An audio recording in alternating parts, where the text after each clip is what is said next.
Hello, Facebook ads people. I'm Konstantinos, and this is the Facebook ads breaking news podcast. Hello, guys, and happy new year. Um, let's start this podcast for the new year. I hope it's going to be one of the many that we're going to have this year. And I had the luxury of relaxing for 1 week. Of course, I was still watching all the ads and everything. But not a lot of people were sending me messages about customer support and stuff. And still, the ads were a little bit slower because it was Q5, and apparently, no matter what Facebook says, it's a slower period. I can tell you that the January has started pretty well. The CPMs are good, the results are very good, accounts are starting to scale again, and we will go in more details to that in a little bit. But what I want else, my cat is actually playing here. I hope he's not going to electrocute himself. Yeah, he's going to be fine. So I would like to start this, first of all, telling to all of you that most probably 2023 is going to be a much more stable year comparing to the 2022. We have things that are coming back. One major thing that Facebook actually announced is the 28 days attribution model, which is coming back for all of these companies that they sell high ticket items. And it's actually going to come back. So this is a new that we have. And actually, I can tell you that you can actually see it in, there are columns that you can go and you compare the results for the 7 days click and for the 28 days. This is something that you can already see, but they have announced that they are also going to add it in the attribution setting, which is in your ad set level. I haven't seen it yet. I talked with a Facebook representative yesterday, and she told me that most probably this is going to come later, so we don't know yet about it. That means that if you do ads, you're going to be able to optimize for 28 days data instead of 7 days. And for some companies that they sell high ticket items, this is good. If you are selling lower ticket items, I would still suggest you to work with the 7 days attribution and not with the 28 days. It's a little bit too much, especially if you're having a lot of volume and you're having a lot of channels that you're working with. The other thing is that sadly they're announcing that slowly they're thinking of removing the Facebook pixel, which means that we're going to stay only with the API. This is something that we knew, and they were mentioning it, that they were working together on those, so that there's going to be eventually a transition that we will not have a pixel but only an API. The thing that happened with the iOS changes and everything put Facebook to learn a very big lesson, which is actually that they cannot just focus on browser to server, but server to server reporting if they want to be more effective. So that means that most probably in 2024, at some point, in 1 year from now or later, the pixel is going to be removed and we're going to stay only with the API. So that means that we need to start training our APIs. Of course, the pixel is going to also stay there as long as we can, but at the end of the day, it's going to be only the API. So the API is now the legacy that we're going to keep to our stores, and this is the one that's going to be fueling our data and our sales. Another thing, do I have any other news from the Facebook representative? I have one, which I'm going to say now, the pixel and the 28 days attribution. Perfect. So the other thing that I'm always discussing with Facebook representatives when we are meeting is funding opportunities. And we know that there were a lot of funding opportunities for Facebook to match 1 to 3. So for example, if you spend 9K, they're going to give you another 3K. So total spend of 12K for Advantage Plus. This is something that was running on the whole Q4. The situation is that right now I'm seeing that they're trying to push again the concept of in-stream video placement funding. So let me tell you how this is working. They do the same deal, 1 to 3. Again, 1 to 3 doesn't mean if you spend 9, you're just going to spend 6 because they're going to give you the 3. Actually, it's you spend 3, we give you you spend you spend, let's say 333, you spend, most of the times it's also, I'm giving this example because most of the time it's 10K. 10K is the minimum. So if you spend 10K, they give you something like another 3K something. So that's the total funding opportunity that you have with them. And it's for in-stream placement. In-stream placement, if you go to your placements, you're going to be able to see the in-stream. What does this mean? It means that these are videos that people cannot skip. There are very rare cases that people can skip the video. So if you play something on a stream, everybody is going to see 100% of it, which is good and bad if you think of it, because at the end of the day, if you go on in stream and you're forcing people to watch something, it doesn't mean that they necessarily want to see it. But Facebook is coming and they say that you're doing that, you're playing, you're doing this ad, and then you're retargeting these people with the custom audience of people who have viewed the video 95% of the video or more. So I'm totally against that. Have I tested it? Yes, I have tested it. It doesn't work. It's the same thing as like running traffic campaigns and having so many people coming to your store and then try to retarget them in order to make them convert. It doesn't work like this because Facebook is super specific in what you need to ask for. So the traffic, in my opinion, is junk when it's coming from this. And basically they say that basically we're forcing people to watch the whole video and then we try to retarget them. It would be completely different if we were going to run normal video ads, and whoever decides to watch the whole video, it's actually a person that is interested and it's watching the whole video, instead of forcing people to do so. So targeting people that they have seen 95% of the video doesn't say anything because everybody's going to see it. I like to use the example of the people in jail with that. Let me explain what I mean. It's like I have a company that is organizing ship cruises, and I'm going to a jail and I'm giving a brochure to the inmates about ship cruises. They have no other option. They're just going to read it and everything. But this doesn't mean that they're going to be able to come and take the cruise or pay me in order to join one of my cruises.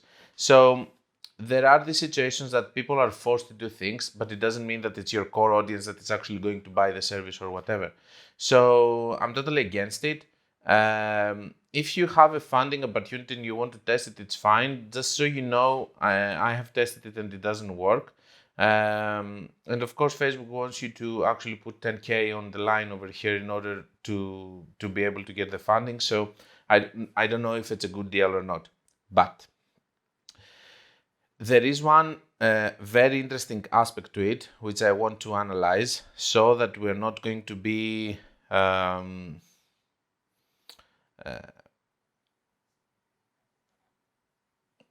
I don't remember the English word, sadly. Προκατελημένοι.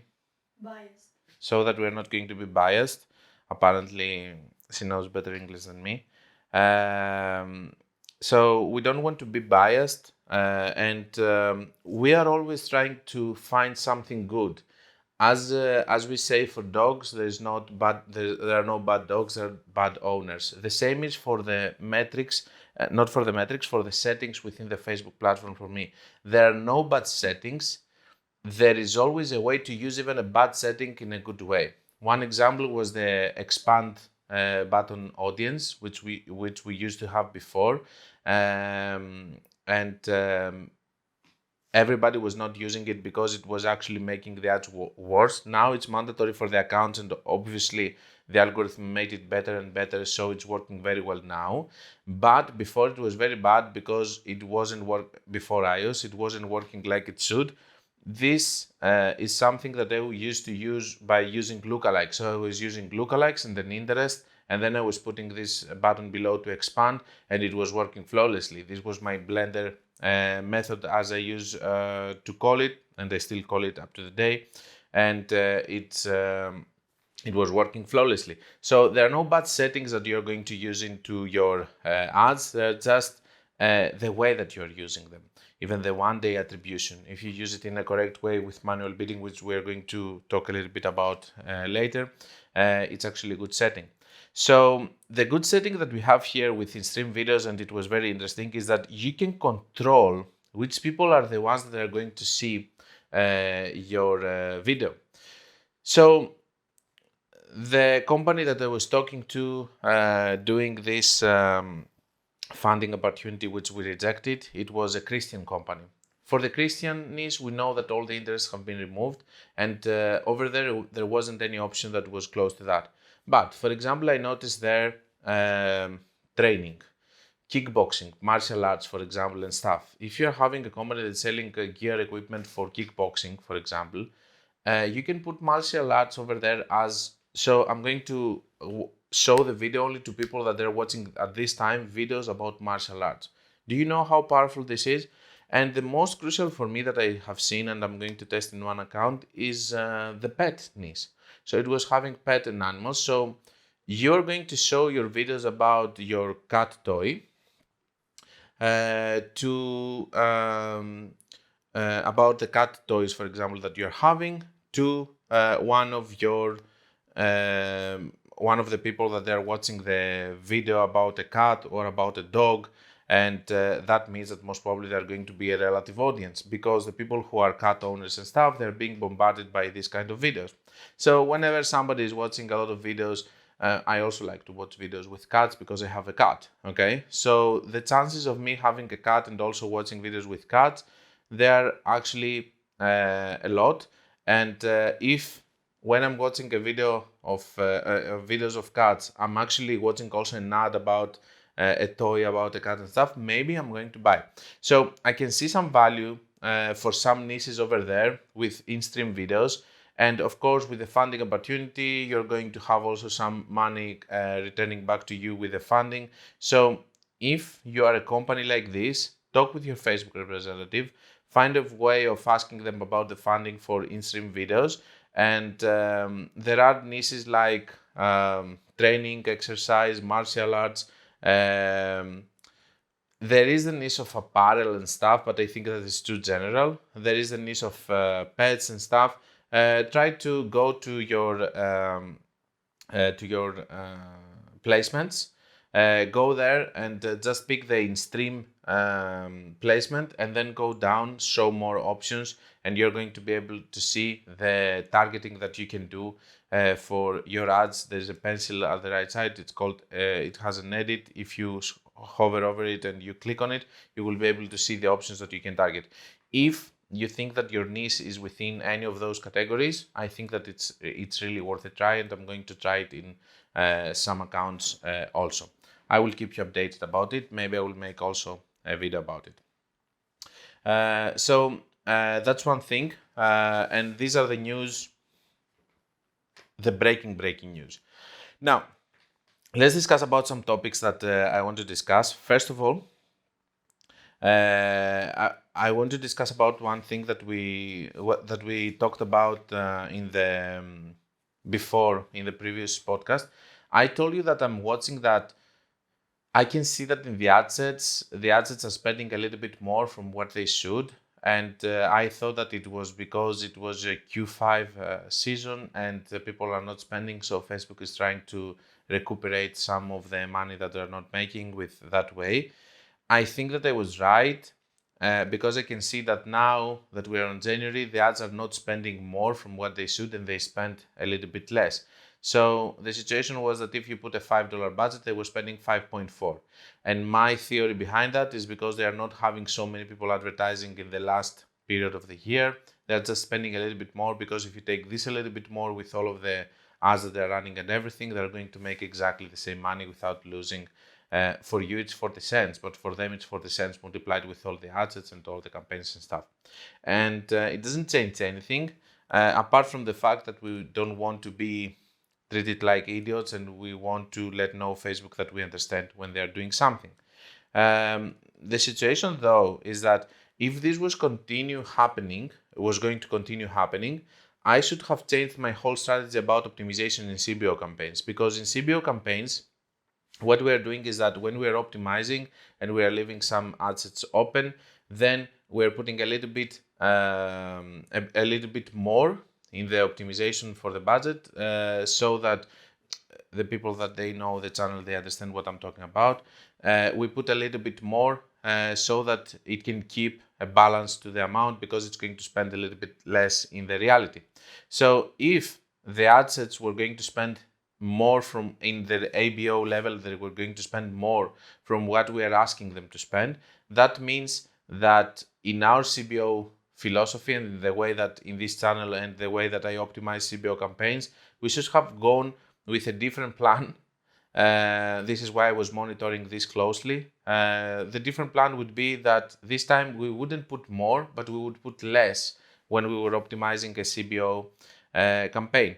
And that being said, I'm pretty happy that this hasn't changed, because apparently I should have gone and do major changes to a lot of videos in my YouTube channel and everything, because everything was going to be outdated. Now, I have recently uploaded, in another topic, I have recently uploaded a video about talking about the conversion rate, and which is a custom metric. If you haven't seen it, I think that you should go and see it. So pause the podcast now and go see the video. I uploaded two or three videos ago. You will see it there. One thing that I wanted to point out here is this. By watching the conversion rate on the ads, which is actually a metric that you can make as a custom metric into your column, as I said, go watch the video, you can understand how many people from the ones that are clicking, they are actually converting with your ads. And the situation is this. There are two categories of people and two categories of customers, and we need to be very clear about that so that there are not going to be misconceptions. What are you looking with your conversion rate is not the conversion rate of the site, not if they are converting within the site. You are seeing how determined they are to buy by just watching the ad. Because there are two categories of people. There's one category, which is the category that it's actually, when they see an ad, they know immediately that they're going to buy, even if they go to a very bad site and they are not find it very easy to navigate to it. So the situation is that this is the best kind of category that you can have. So if your creatives are very good and you're going to convince people before they even go to the site, well, then you're having the best kind of sales, because these people are not going to care so much if your funnel is a little bit difficult or they find difficulty in order to complete their order. Of course, it's always better to have both, a very good funnel and into your store, and a very good creative that's going to make them have a certain decision if they're going to buy or not. And don't get me wrong, most of the sales on Facebook, they are actually impulsive sales. Facebook is an impulsive platform. We have said a million times that it's a platform that it's actually convincing you to buy something that you didn't know that you wanted 5 seconds ago. So it's an impulsive platform, and for the people that they have e-commerce stores, they know that there are a lot of times emails that people are buying something and then they regret it the next day and they want to get a refund. Of course, always in bigger scale. But the situation here is this. There are also the ads that they're different, because you might have a very strong landing page and you want just a stimulation, because with an ad, you just have 5 seconds to win someone, okay? If your ad in 5 seconds is winning someone to watch the whole of it and then being convinced and go convinced to the site to buy, that's good. But if you are having an ad which is just giving a stimulation and somebody goes to the site in order to convert there, then that means that you need a very strong funnel on your side, which is going to be optimized and everything, and it's going to convince people there to buy. So two different categories of people, and you need to decide in which side you are. Are you in the side that you're having very strong creatives and very good engagement rate with your creatives and people are buying immediately because they're convinced to buy from the creative? Or you're on the side that you're not having good creatives, but you're having a very good stimulation for the creatives. It's like the blogs that you see, some the thumbnails, for example, on the videos. They might stimulate you to go, but then the video has to be good in order to hold you there and watch the whole video. So the same is happening with the ads. You need a stimulation, and then you go into a site, or maybe you have so much information that you cannot just put all of it to the ad. So you have a very good landing pages which explaining everything and you know that it's optimized, but you have a very good stimulation that's going to make people actually click and actually pay attention to the landing page, or give them enough time so that they can understand the product. And this is what conversion rates are actually conversion rate metric within the Facebook platform is actually measuring. So I think that you need to start seeing also conversion rate into your ads and start deciding in which side you are. And if you're not happy with that, start working and start making either your funnel better or your creatives better, and start having a better understanding of your whole funnel and not just throwing ads here and there without understanding in which side you are. Okay, now you know and you don't have an excuse about your funnel and how well it's converting. I think that you will find the video about conversion rates super interesting. I'm not going to go into more details because over there I'm showing actually an actual account. Also, if you're watching this video in YouTube, we're going to put a link on the description about it. Yeah, that's it. So let's go to another topic. I have a very good account right now that I'm working with in Germany. I made a video, I believe, about that recently about manual bidding and how it's working there. I want to make three remarks about it. First of all, that this is the video about the spending limit that I had on 20K and it stopped me. Right now, after the lift and of course after the Christmas period, and right now I'm spending 35K per day over there alone. And of course, manual bidding is helping a lot to that. But I was wondering what would have happened if I wasn't stopped with the spending limit on 20K during Black Friday. Most probably I would explode the account. Anyway, still now the spending limit is on 50K, which I'm trying to see if I can get there. But there are two things that I want to point out based on that. First of all, sorry. A lot of times we talk about the markets, for example, and stuff, and we say Germany, for example, it's a smaller market. It's not like United States. Because we are always thinking about United States as the big whale, we're just neglecting how much other accounts can be scaled. And in my book, I also mention a lot of times that our brain is calibrated to understand smaller numbers. So when we say that I saw in a room $1 million, if you haven't seen it, you are never able to actually understand how it looks, how big it is. The same it goes with the e-commerce. A lot of times we're hearing that the supplement market, which is the niche that this account is working, it's a market of $3.5 trillion, for example, just a number. This is such a huge number that we just understand that it's a big number. We don't understand how huge it is.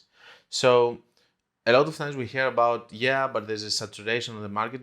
Bullshit, okay? This account spending 35K per day in Germany is just crazy. There are other accounts that they're spending 2, 3K, 5K, 10K per day on United States, and we talk about saturation and stuff like that, and about frequency, stupid things like that. All of these are excuses. It means that your product is not trending enough. It means that your funnel is not working as it should.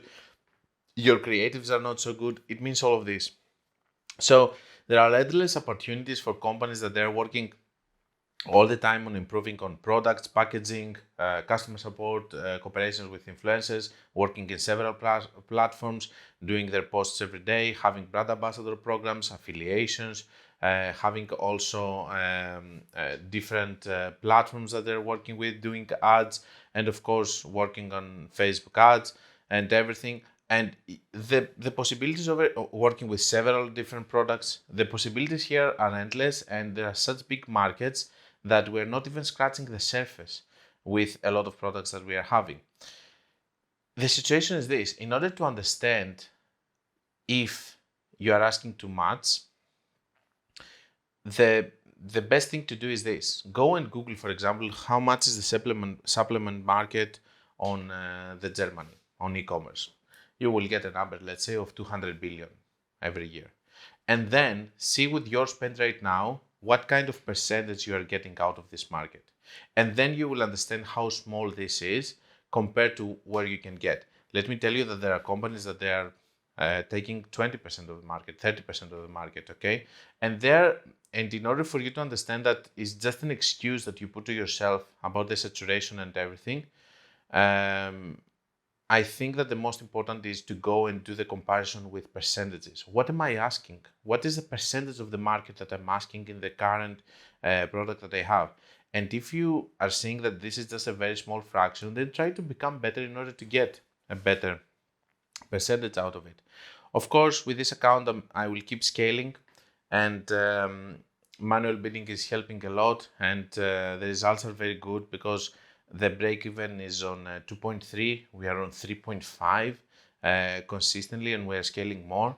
Of course, for the ones that they know from my channel how manual bidding is working, it's not like you just increase the budget just like this. It has some it has a procedure and a lot of work which is involved daily. But yeah, who would have thought that? When I took the account, by the way, it was spending 1K per day, okay? And the owner couldn't understand that these numbers are achievable. And you will never be able to understand them until you do it. I wasn't able to understand it also at the start when I was starting doing Facebook ads, that these numbers do exist, because our minds are calibrated to smaller numbers. We cannot understand how much we can scale. And yes, scaling an account to 100K, it's something that most of the people that they are listening to the podcast, maybe at some point of their life, I hope for your own businesses or for other owners working as freelancers, you're going to do.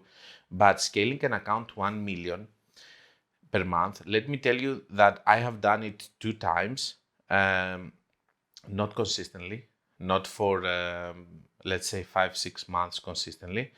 Okay, the next month I was having 800K, but the 1 million thing and stuff, it's different. But it is achievable. It's not a crazy thing to think of, and you need to see it in order to unblock your mind and think that this is not possible, for example, okay? Because in theory, everybody says that this can be a $100 million company, for example, but they don't understand what is the percentage that is going to come from Facebook ads or from other ads from that. So, in my opinion, I think that you need to understand that these numbers are achievable. I have case studies inside my YouTube channel that I show you that these numbers are achievable, and you should not be afraid to scale whenever you're having good results, because whenever Facebook is giving you the space, you should take the space. One last note to that. If you have seen my manual bidding videos, of course, we cannot go into details into this podcast about how the manual bidding is working. You can watch the videos.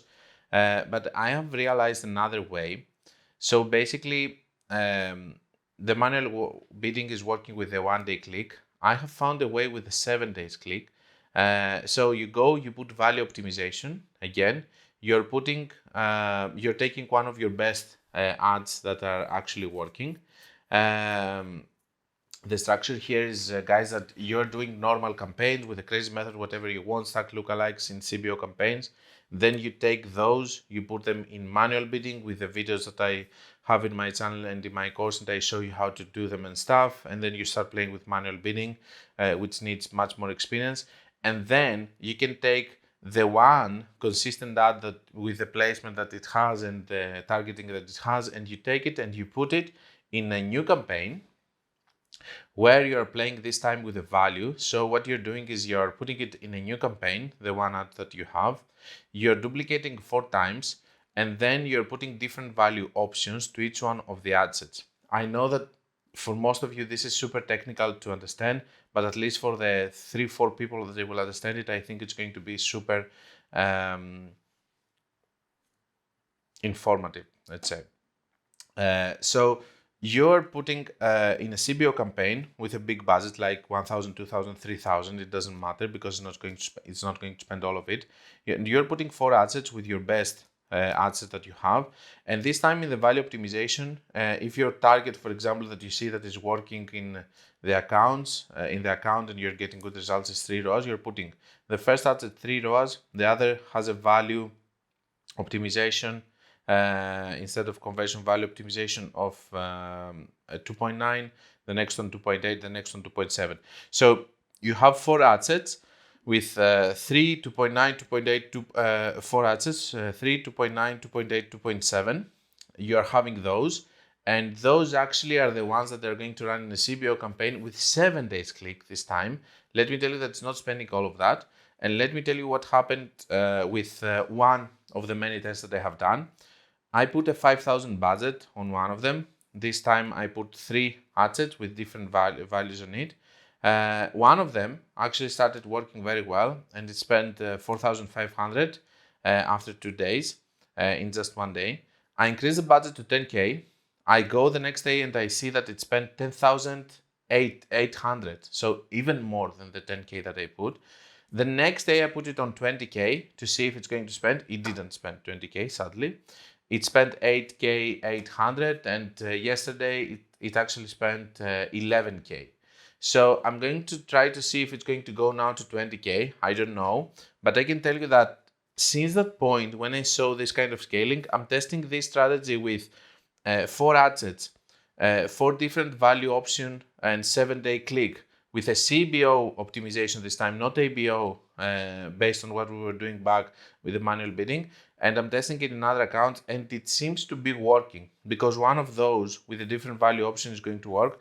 It's also very good for accounts that you don't know what is the actual correct value to put on your manual bidding, to actually go and with that way try to test and see which is the sweet spot. Do you need 2.9 in order to get your goal that you want? Do you need 2.5, 2.6 ROAS as value optimization to do it? Then this is what you should put. Just a quick note to that. In order for you to be able to do this kind of things with manual bidding and everything and value optimization, in your aggregated events, you need to have the value button as toggled on. So that you will be able to see this kind of options into your conversion ads. Aggregated events into the events manager, and over there in the aggregate events, the purchase event, it has a switch, and you have to put it on in order for you to, and of course for the new accounts, manual bidding is not for new accounts, it's for experienced people and for bigger accounts. And let me tell you that in the manual bidding, in order for you to do manual bidding, you need to have some data into your ad account, and in the new ad accounts with new pixels, you will not be able to have this option on. It will need some data until some point you will be able to turn it on. Now, I feel that this was super technical, but I don't care. Even if it helps some people that they are super technical, that's good. And I know, based on the comments and based on the people who send me messages, that there are some people that are watching the podcast that they are super technical. So this is for you. Sorry for all the others that they didn't understand anything of what I said for the past 10 minutes or 15 minutes. Now, let's go to some lighter subjects. One thing that I wanted to point out, it was one experience that I had with a past client. So when the year changed, I sent some messages to my clients and some past clients saying Happy New Year, I wish you the best and everything. So one of them replied, and they told me that they're furious with Facebook and stuff. I asked, they stopped working with me. I asked, why are you furious and everything? They told me that Facebook is so inconsistent and stuff. Not anything new. We knew about that anyway. And they told me also that they have some ads, but they're not doing well and stuff. And I asked them who is doing them now, because apparently I wasn't doing them because we stopped the cooperation. And she told me that I found a person who is doing them for free. And when we'll have some good results, then I'm going to start paying him or her, blah, blah. So I told them that I wish them the best, and that was it. By the way, with me, her ads were profitable, but she didn't want to pay my fee. So that was the issue. So she went with someone else, and the ads are not profitable now. And it's not about that. It's about the mentality, and it's not about the fact that she didn't want to pay me the fee and everything. That's totally fine. But the mentality that I'm taking someone who doesn't get paid, it means that this person is actually getting paid with another way. What is this way? That he's getting experience from your account. He's spending your money in order to learn. That means that he doesn't know enough.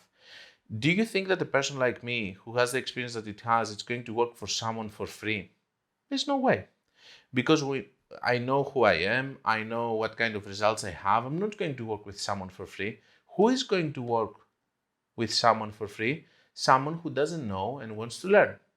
Of course, if I was starting right now, I would work for someone for free so that I can learn, because I don't have $10,000 to spend or my own business to spend the money so that I can learn. I learned, for example, in my own account, in my own e-commerce business. Later, I learned also more by spending other people's money. But my initiation was this. If someone doesn't know, how is he going to be initiated? Okay, you look a course and everything. How is he going to be initiated? Of course, he's going to offer his services for free. Makes total sense. But this, for a company that is actually profitable and they're having results, let's say that you're a startup, okay? And you don't have any results, totally fine. Take someone, maybe they're going to crack the code or whatever, maybe it's going to be for free. When you feel ready, go to someone who is paid, fine.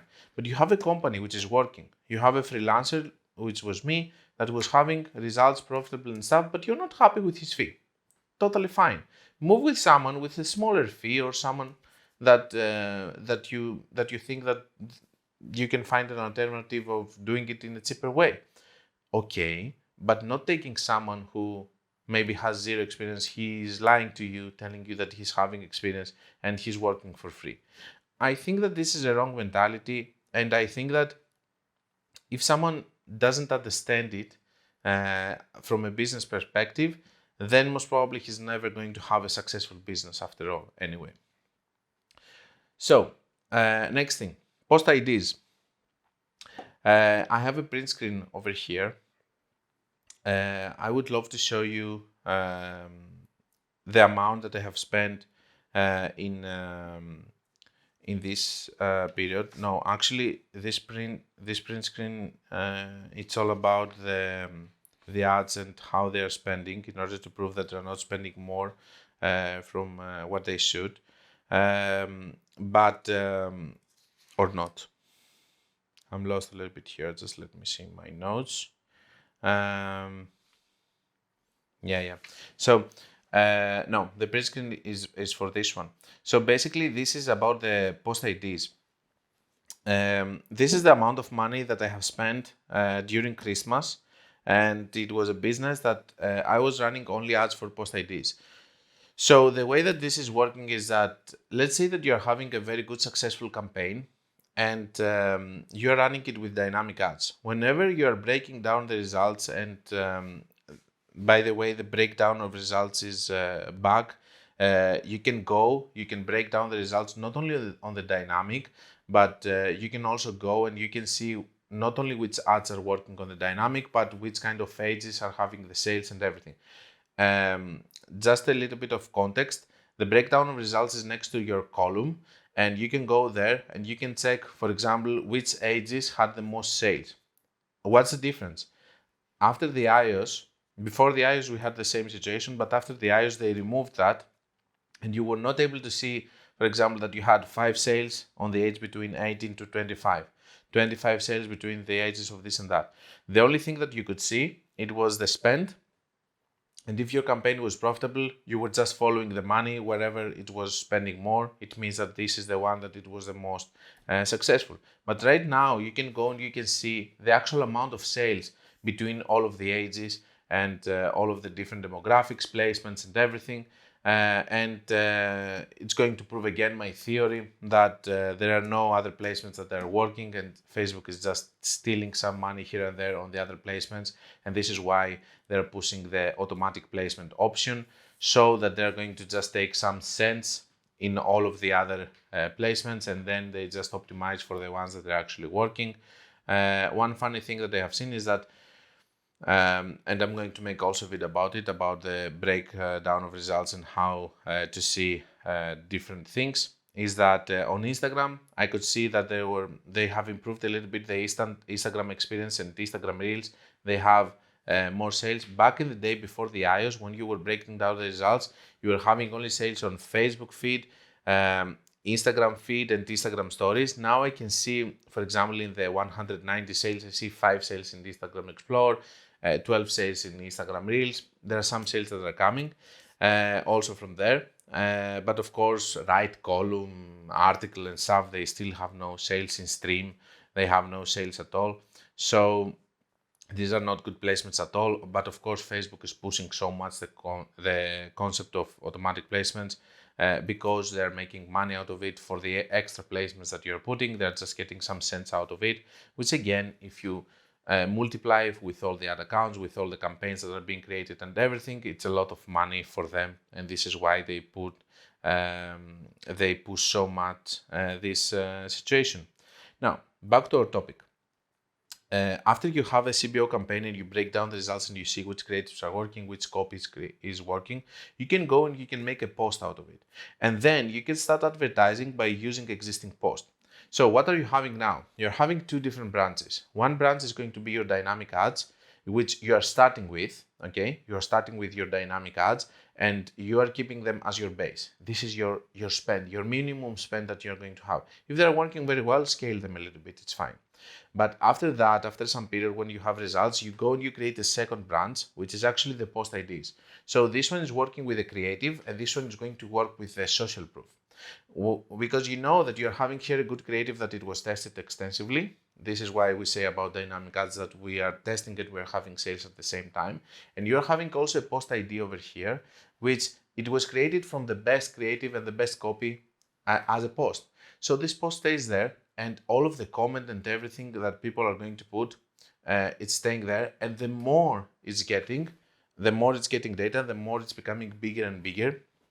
And that means that then you're having the social proof to scale. So this is your base with your normal dynamic ads, and then this is your scaling. This is how you start scaling. The more your post is becoming better, the more you scale it with more campaigns or by scaling the budget of the campaign or whatever, you scale.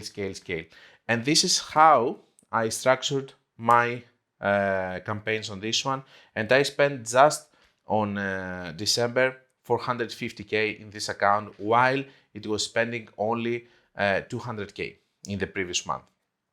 I'm not saying that this was an account of 5K spending, okay? It was spending 200K. Of course, it's my account for the past 2 years, okay? I have reached it to this point, but this is the way that I managed to scale it by just not inflating, by just building posts and actually I realized by that the post IDs are very important because they're helping you a lot, and a lot of things on Facebook is about credibility. So you have the good creative, which is one thing. You have the different products that you can have, which is another thing that can help you scale, but also another thing that can help you scale, which is the third thing. It's not only the creatives and the different aspects that you have for penetration of the market. It's not the different placements and the settings that you do with different campaigns, but it's also the credibility. So this is the third pylon, which is actually the credibility that you have in the post IDs. After you have good results with your creatives, you integrate them to post IDs, and then you start scaling with those. This is your base, and this is your sum of your scaling, but this is your ultimate scaling. So, which is the post IDs. And this is the proof here. Of course, we're going to make a video also about it, explaining a little bit more. Now, let's go to your comments, okay? And let's start explaining. So, first comment, it's coming from YouTube. Thanks for sharing your great method. He's talking about the crazy method. Guys, thank you so much for the love that you show for crazy method. I also love it. It's such a good method. It goes with everything. It's like ketchup. It goes with everything. I'm curious with experienced leads. I'm curious with experienced leads I'm curious which experience leads you to the decision to duplicate a CBO to scale instead of increasing the budget like 20% every day if ROAS is healthy. I would keep the ad set in the learning phase, but if you duplicate, you always start the learning phase. I'd appreciate your insights, to share your insight. So let me tell you how the crazy method was actually created. What is the crazy method, first of all? I have videos you can see. We are going to put links on the description, but the crazy method is all about I'm having one ad set with specific settings, interests, whatever, with specific creatives and everything, and I'm seeing that it's working. Instead of me scaling this ad set, I'm duplicating it several times. I'm putting it in a CBO campaign, and then I'm trying to make them compete with each other so that I can so that I can be able to spend in this specific thing that is working faster. So how was the crazy method created? First of all, I was watching, just so you know, the crazy method is a 2 or 3 years old method, and it's like the Einstein's theory, the relativity. Not, not that it's that clever. You will understand what I mean. Um, Einstein, when he was making his theory, he couldn't prove them with actual experiments, but in theory, in mathematics, they were working. The same thing happened with the crazy method. For some reason, I thought that it was logical to do it like this, but I couldn't prove everything until the next years I started to be able to, for example, spend $1 million in just one ad set with broad targeting and understand a lot of things that we're going to analyze soon. So the idea was this. I'm having one ad set, for example, which is targeting 80 million people. And on these 80 million people, I'm having very good results. So instead of doing 20% and moving slowly, how can I do it? How can I do it faster? Okay, because even if you have one ad set and you spend, let's say, $10,000, $20,000 to it, when you go and you see the reach that you had out of the 50 million, this is nothing. So you say, I'm just scratching the surface over here. I'm not targeting enough out of it, and this has very good potential. So what I have done is that I thought, what if I duplicate it? It's a very simple thought, but at the end of the day, after thinking of it more and just tried to make more changes to it, the CBO campaign came later to it as an introduction, because at the start, the CBO campaign started like, okay, I have an ABO, this is working, I'm going to duplicate the ad set, and I'm going to do this time instead of 100, 200. And then I'm going to duplicate this ad set if it's working again with 200, and I'm going to start it with 500, and so on and so on. But the situation was that a lot of times when you were having this, you were not able to scale those that aggressively. Okay, you were scaling like that, but Facebook was stopping you. Then the CBO came. The CBO was not good at the start, but later the CBO was always winning the ABO campaign. So I said, okay, let's put them all in CBO, because we were doing CBOs anyway at that point, and we were having good results. And this is how the crazy method started. Because it wasn't super fast with the other way, I took the integration of all of the assets that are working, and then I started realizing things. What was the things that I was realizing? First of all, I started seeing that by doing that, the ads compete with each other. You're having the CBOs competing with each other, and then you have the luxury of closing the ones that are not working and keeping the ones that they are working. By the way, my argument always with Facebook was this: why did you invent it CBO if you are all about consolidation? You could still have the ABO. So the CBO, I hope that they are not going to stop CBO out of that remark, but the CBO is all about having a budget for a lot of ad sets. So if you're all about consolidation, why did you invent CBO? So, and CBO is always winning. So for me, it was a no-go to have a consolidated method with one ad set. The other thing with the one ad set, it was that even when you scale it a lot of times, we have explained the concept of the bell, of ad sets having just a breaking point when you scale them a lot and then they are starting losing ROAS. So you need to find the soft spot that they are going to be able, that they're going to be actually able to spend as much as you can, so that you're not going to start losing ROAS. another thing which is problematic is that when you start an ad set with $20 and you scale by 20%, you're just scaling with $4, which is problematic. If you want to scale from 20 to 40, it's 100%. For our minds, it's not a lot, but for Facebook, it's 100% raise. So what are you going to do? You can take all of them, and if you're getting a cost per purchase of $20, you're just putting a $200 campaign, and you're putting 10 assets to it. It's much better. It's moving faster. And then it was the realization of hot pockets. What is hot pockets? And of course the randomness of the initial results. What did I see? I see that when I was starting one ad set on Monday, and then I was starting another, the same ad set on Friday or the same ad set on Saturday, the results were completely different. So I started realizing that there is a randomness of the initial results, because if the initial customer is Konstantinos and it's an actually good lead, then it's going to find good people like Konstantinos. But if randomly, it didn't find the sale because it was a bad day for Facebook. It found the sale, but it wasn't such a good lead as a customer. It was just a random thing. Then your results are not going to continue being good. Another thing that I realized is the hot pockets, that you can have hot pockets that are being created within very big interests. And these hot pockets, based on the randomness of the initial results also, are helping you to have good results or bad results. Some hot pockets are stronger, some hot pockets are not so strong.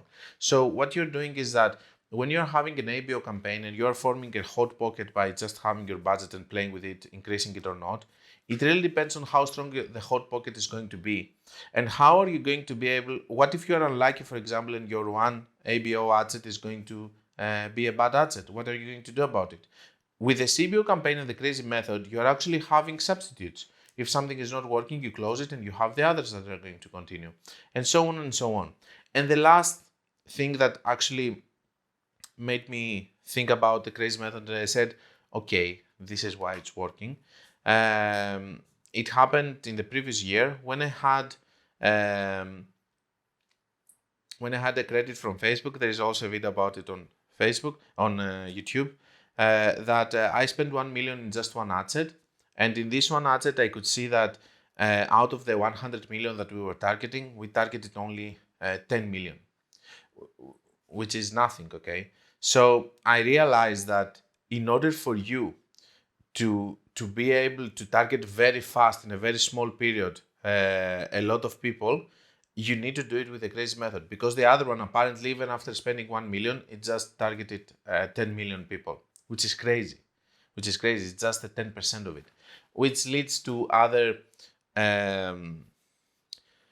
thoughts, like that Facebook is lying about the potential reach of the audiences, that they actually exist and stuff. But let's not go into that again. So this is how the crazy method was born, and since that I have learned to understand it more, to optimize more in CBO campaign. I have a philosophy about how many ads you should have, how you can optimize them, how you can drop the budget after you close a lot and you don't want to disturb the balance, and so on. These are all on my videos on YouTube, and of course on the course we have much more on manual bidding, which is more advanced, and on optimization on the crazy method. But yes, the crazy method it's also something that is working for everyone, because it's all about finding something that is working well and then try to scale it. The scaling method. And based on your comments, I can see that it's working very well for a lot of people that they don't even have a lot of experience. So if you haven't seen the video, go check it. But this is how the crazy method was born, and this is how and why it's working. Now, we have a lot of questions about Advantage Plus campaigns, and of course it makes sense because Advantage Plus is here and is working very well. It says, Leighton here says, thanks for the video. Will this work for new pixels? This will be my first ad campaign, and I'm not sure whether I should do Advantage Plus or the manual conversion campaign. Good question. I had some new accounts after the Advantage Plus was created. I tested it. I can tell you that it's working, even on new accounts and on new pixels. The only problem is the budget. I don't like the Advantage Plus campaigns that they run with $20 or $30 per day.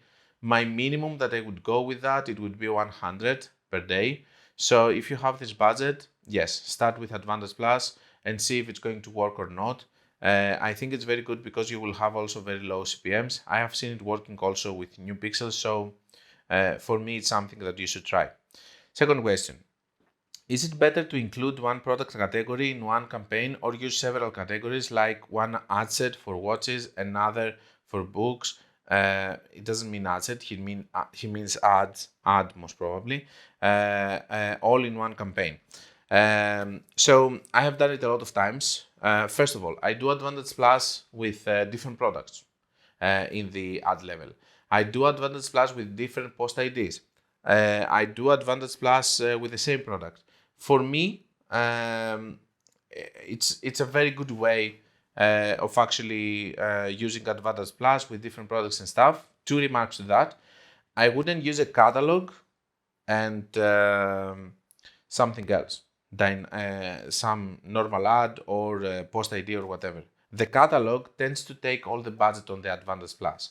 So if you want to use catalogs, I would use catalogs with different product sets in an Advantage Plus. But anything else that you're going to do, Facebook is going to spend all the money on the catalog. Second thing is that in Advantage Plus, the thing that you need to focus and see, and I have told this many times, is that it's focusing on three ads and mostly on one.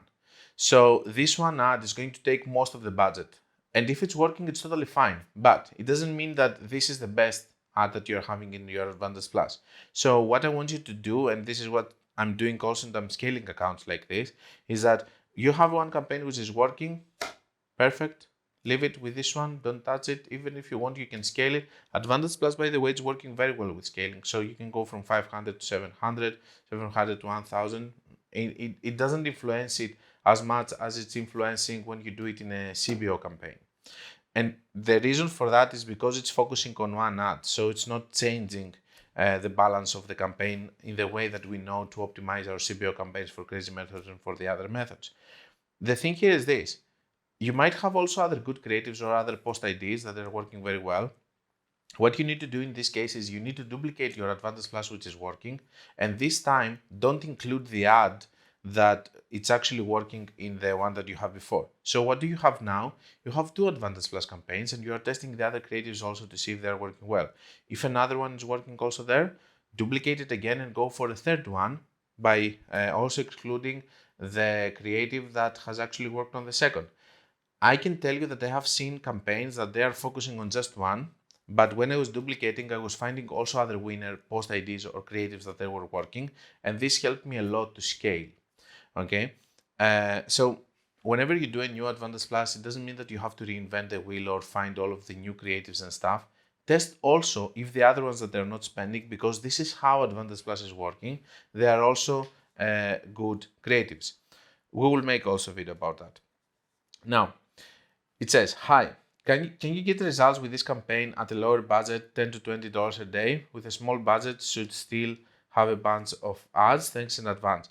If you do $20 to $30, which I suggest you not to do, I would do Advantage Plus with catalog, okay? And try to see if it's going to work like this. If you don't have a catalog and you want to do normal ads and stuff, I think it's going to be extremely problematic. Do Advantage Plus, but put one or two ads, don't put more than that. And the other thing is that from my experience, most of the time, if you don't use a catalog in small budgets, you should do it with 100 plus or more if you're using normal ads. Now, we have more questions. Here, we have a question. I think it's a series of questions answering here and there. And let's go. It says, hey Konstantinos, great content as always. Thank you. I'm curious, if we have a low budget like 100 per day, can we try the crazy method or the data would be too little? Again, thank you and have a happy new year. My answer, hi. Of course you can try 100 per day. It's enough for crazy method campaign. I'm doing it also all the time in new accounts. I have a video for a new pixel case study. It is a video with a new pixel and how I scaled it with crazy method and everything since day one. Okay, it was a completely new pixel. And I have also another video that I'm talking about crazy method and having $50 per day with 4 or 5 ad sets. Of course, this really depends also on what you're selling. If you're selling t-shirts, whatever and stuff, it's completely different from selling a refrigerator unit. But I say here that I need to point out that the crazy method is mostly a scaling method, and this is true. It doesn't mean that I'm not starting accounts with a crazy method, but most of the times, in order for you to use the crazy method, you need to have a stimulation of understanding which ad set really worth to go on the crazy method. So yes, it's a scaling method. And then he says, I see. The problem is that, especially in Advantage Plus, my catalog ad spends all the budget. True, as we said earlier. And when it's like 100 per day and it brings great results, but I can test the other creatives or the crazy method on the catalog. I hope I can have the budget to scale and check it on next month. Thank you very much. And then I tell him, well, if it has great results, do another one with 100 without the catalog, the thing that we were discussing earlier. And he says, that seems to be a great decision. Too bad the client doesn't want to spend. Anyway, thank you very much. So if you're a freelancer and your client doesn't want to spend more money, you just have to accept it, you know? And even if you see that you can go higher and higher, it doesn't mean that your client has the same goals as you. So just do whatever you can with this Advantage Plus campaign, and don't try, in my opinion, if something is working well, if you have 2.5 rows, don't try to make it 3. Try to see if you can scale with it, because Facebook is all about scaling. It's not about how can I get from 2.5, 3 ROAS with the same budget. This is not the philosophy of the platform, okay? And if your client doesn't want to spend, it's too bad, but don't always go and blame the client and say, hey, he doesn't understand and stuff. Maybe he doesn't have the money. Maybe PayPal is holding him the money for 30 days. You don't know what kind of needs the other person had. So sadly, most of the times we're thinking that, is he crazy? Is he having that good results and he doesn't want to scale? What's the problem? Well, there are other things that you might not know about his business. Next question. It is difficult to tell to Mac store owners, this is coming from a podcast that I was discussing, that when you're going to have a store with t-shirts or mugs is not going to be profitable. And yes, it's difficult. I need to rephrase something here so that we're not going to have any misconceptions.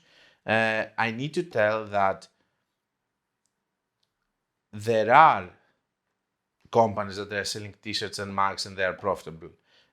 I'm just talking about the average guy who's going to start tomorrow by watching a video and stuff, and they don't understand anything about it. And this is my duty to do in order to protect some people that they are naive enough to believe one video that they see, and they see someone telling them that they make a lot of money and they believe them.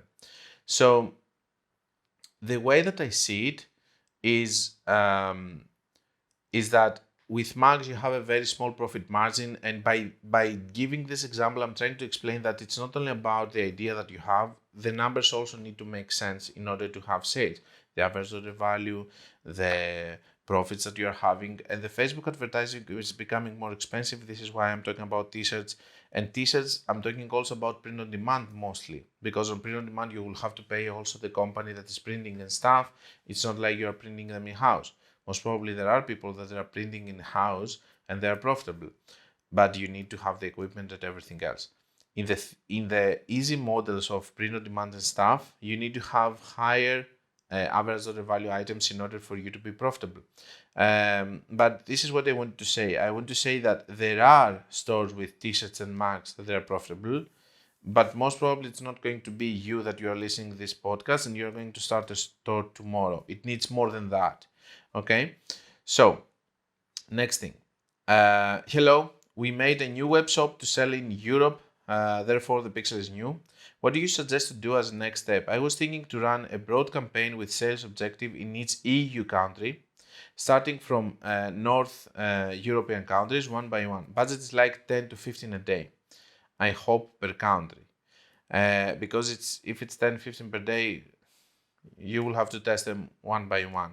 But if it's per country, what I would suggest you to do is this. I would suggest you to do groups of countries that you want to target, similar countries. For example, one group of similar countries is Germany, Switzerland, Austria.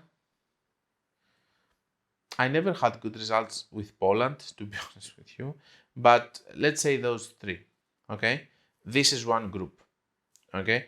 In this one group, you can go and you can run a CBO campaign, put your interest and everything, and then break down the results, which is again, as we said, the drop-down menu next to the columns, and see in which country it's working, and then try to focus on this country, for example, okay? So start making groups, or even group a lot of them together, and then start breaking down the results and see where you're having the results. I don't think that you should go and... So when we start with new pixels and everything, you should not break down. You should put all of them together and then decide if you want to focus more in one country with different languages and so on, so that you can be more efficient. But at the start, I think that you should group them together and then break down the results and see what is happening there, instead of just having small campaigns with $10 on each country and see which one is going to work. Because don't forget about the randomness of results and everything that we discussed. I think that this is the last comment. It says, great as always, Konstantinos, love your videos. Thank you very much, bro. A quick question. Let's say I make one purchase a week. It's an expensive product, but many initiate checkouts. Would you recommend going back one step to initiate checkout to bring more data, and from there will be more purchases? Or for example, if my goal is lead, but I have one page before the lead that receives more data. If there is not enough data in the leads, would you go one step back in the funnel or remain in the final goal, which is a purchase / lead? Thanks in advance. So let's break down the question over here because it's actually a good question. But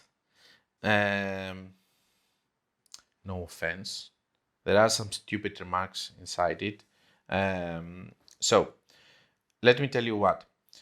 First of all, if you go from purchases to just this, in some countries which are smaller countries, we discussed also in the podcast and in videos that I have observed that in big countries like United States, for example, you're having very big problems if you optimize in any other event from the one that you want, because the data is so many that Facebook is going to flood your funnel with all of these bad leads from people that they are never going to convert and become a purchase. On the other hand, there are smaller countries like Greece or whatever, or Switzerland was the other example that we had, that even when you optimize for add to cart, there are not so many bad leads inside the add to cart in order for Facebook to give you only people who do add to cart. It's going to give you a mix of people who only do add to cart, but people who also add to cart and buy. That means that in that case, you can optimize for add to cart and have good results. In very big countries, I would strongly suggest you not to do it, because Facebook is having enough data to give you only people who add to cart, and for the people who put optimization on purchase, it's going to give them better results because they are asking for this. Now, that being said, if you're in a smaller country, you could try to go one step back. I'm never doing it, to be honest with you, unless if I go in an account and I try everything and it's not working, and then I have to set my ego on the side and just say that if it's working with add to carts, I'm going to use add to carts also. The same way that it was in one account that nothing was working other than lifetime budgets. The daily budgets were not working. It was working only with lifetime budgets for some reason. So I was working with lifetime budgets. I adapted. And then you're talking about something else, which I found the stupid part. And it says, I'm quoting, by the way, on the stupid. It says, if my goal is lead, but I have one page before the lead that receives more data. So here you're making one mistake. You're comparing the purchase with the lead. The lead is someone, I'm guessing, that you're going to call in order to close the deal. You cannot compare the purchase, which is something that someone has went there and he's buying by putting his money, he's buying already. You're comparing one free event with one event that needs much more effort. So if you're having as your final step, for example, I have a company which is a SaaS company, and it has the event of start a free trial for 30 days. And it has also a purchase event, which we're not optimizing for. We're optimizing for the 30 days trial. In this situation, if this is not working, something is wrong in the funnel or in the creatives, because our event over here is for free. You cannot compare a free event with an event that someone is spending money to, like the purchase event. So for the purchase event, yes, if you want, you can go one step back. I wouldn't go to steps like view content or even add to cart, but I think that maybe initiate checkout. If you are struggling so much and you want to test it, test it. If you're in a smaller country, I have seen add to cart working also as an optimization event better than the purchase event. Fine, I'm also convinced about that. But when you have a lead event which is for free, or a start trial, or download a PDF event or something, and you're not having good results, you should not blame the event and try to go one event back. Because the whole process of this is that because purchase is very difficult to happen, we're going one step back in order to optimize there. Lead event is not hard to happen because it's for free. So if it's not happening, either your creatives are wrong or your funnel is wrong.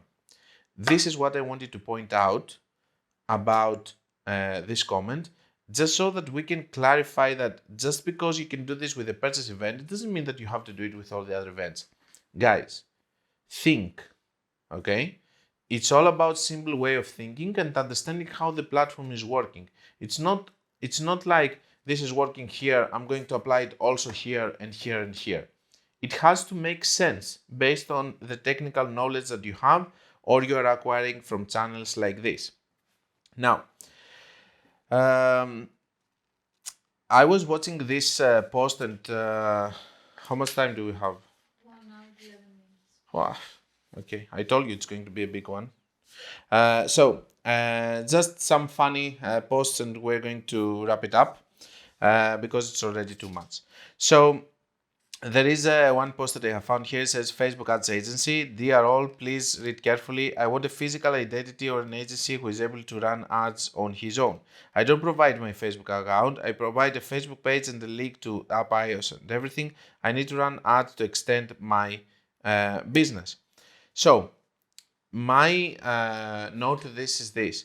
You cannot have a legitimate business which is running without owning everything on the business. Do you understand how difficult this is? It's like you are not owning all the data and you're having another account which is not yours. This is an extremely problematic situation, and whoever is not having full control of all of the assets of their advertising, like the account, the pixel and everything, then that means that they're going to be a hostage of this company. And this is not a very good practice, and this is something that I wanted to point out just because I have seen it. Now, freelancer diaries. There are two, because as I told you, I was looking on my folders and I found some older ones which we're going to refresh a little bit. So, first one. I'm looking for someone to help me find the real identity of a cyberbullying TikTok user. So I'm looking for someone to help me find the real data. Message me and I'll share the user's TikTok ID. And the big question is this: if you find him, what are you going to do? Are you going to go? For example, and have a fight with him? Crazy post. I'm actually curious. I was watching recently. It's coming from India, by the way. I was watching recently. I couldn't find that someone was actually answered to him.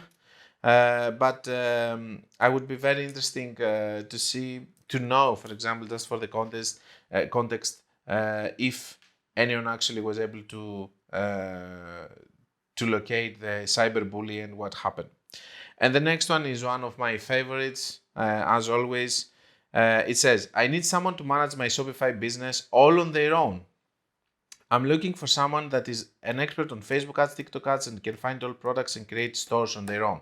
And what the are you going to do then? If someone else is going to do all of that, what are you going to do? You're just going to be the owner.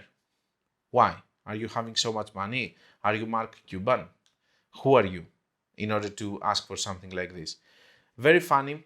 And I think that there are a lot of people that they just want to have businesses without doing not even the minimal effort, by just finding someone and maybe uh, give them some money to do it. But do you know what? This person is going to take all your money and you're not going to have a store or a successful business. You're just going to lose money in the process, even if that is $5 or $20 or $50. Or in the case of my previous client, even if someone is working for free for you in order to learn by spending your money how he's going to build his own business, and he's going to learn with your money. That's all I had for you guys. Super big podcast again, but we had so much to discuss. And I have some topics that I kept for the other time because I knew that it was going to take us a lot of time. I feel like this podcast was super technical in some cases, but it's fine, guys. Okay. We need to have also super technical content. I hope that some of you are going to remember something and go and look at it later, to remember of the things that we're discussing, but we have to cover everything, okay? The super beginners and the super advanced, they also need to have their content here on that podcast. And also, these are things that I really care about and I need to talk about. So the podcast is the only place that I can discuss about, because apparently, except from my friend Jonathan, nobody else understands me. And the truth is that I cannot discuss all of these things with anyone else. If I could, I wouldn't be sitting here talking alone in front of a camera for 1 hour and 15 minutes. Sad story, but it is what it is. Be creative, be consistent, guys, and I will see you next week.